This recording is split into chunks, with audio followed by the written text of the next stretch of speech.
Welcome back to Dealer License from Scratch. We have sold our $1,000 Caravan, but we need to fix a few things before we're ready to count up the cash.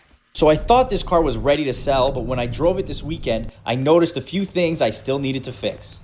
The first thing I noticed is that the car didn't brake as good as I wanted it to, and when I took off the calipers, I noticed that the inner pads were finished. Now, I know a lot of you guys don't have a big fancy torch like this, so I'm going to add this into our calculations as if I bought brand new brackets for this car.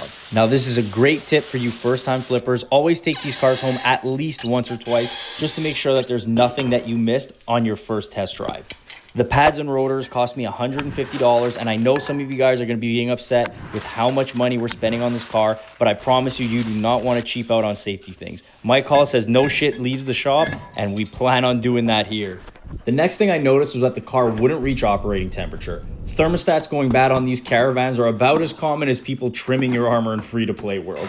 Thankfully, you won't get scammed replacing them, and the new part and coolant costs around $30, and the whole job takes about 15 minutes to complete. So now that it was fully fixed, it was time to sell it. I posted it for $3,500 on Facebook, and Carfax told me I was right in the money, so I knew it would sell quick. One eternity later. So after 2 whole days of waiting, this distinguished gentleman came to see the car. He negotiated me a little and we agreed on a price. He wanted to get the car inspected, but since his mechanic was busy, I did one step-by-step with him, showing him every step of my procedure. Now for the big secret on why I keep telling you guys to sell Caravans. These Amazon and Intelcom drivers eat these things for breakfast. You cannot keep these things in stock. They will buy everything and anything you have. They couldn't care less about how the body looks, as long as the car drives well. So we sold this Caravan for $3,000. It took me 3 hours to fix and another hour to meet the buyer and sell it. I bought the car Friday, posted it on Saturday, and it was sold on Monday, which means out of our $1,400, I ended up making roughly $350 an hour. Episode 3 comes out when I buy the next car. See you guys soon.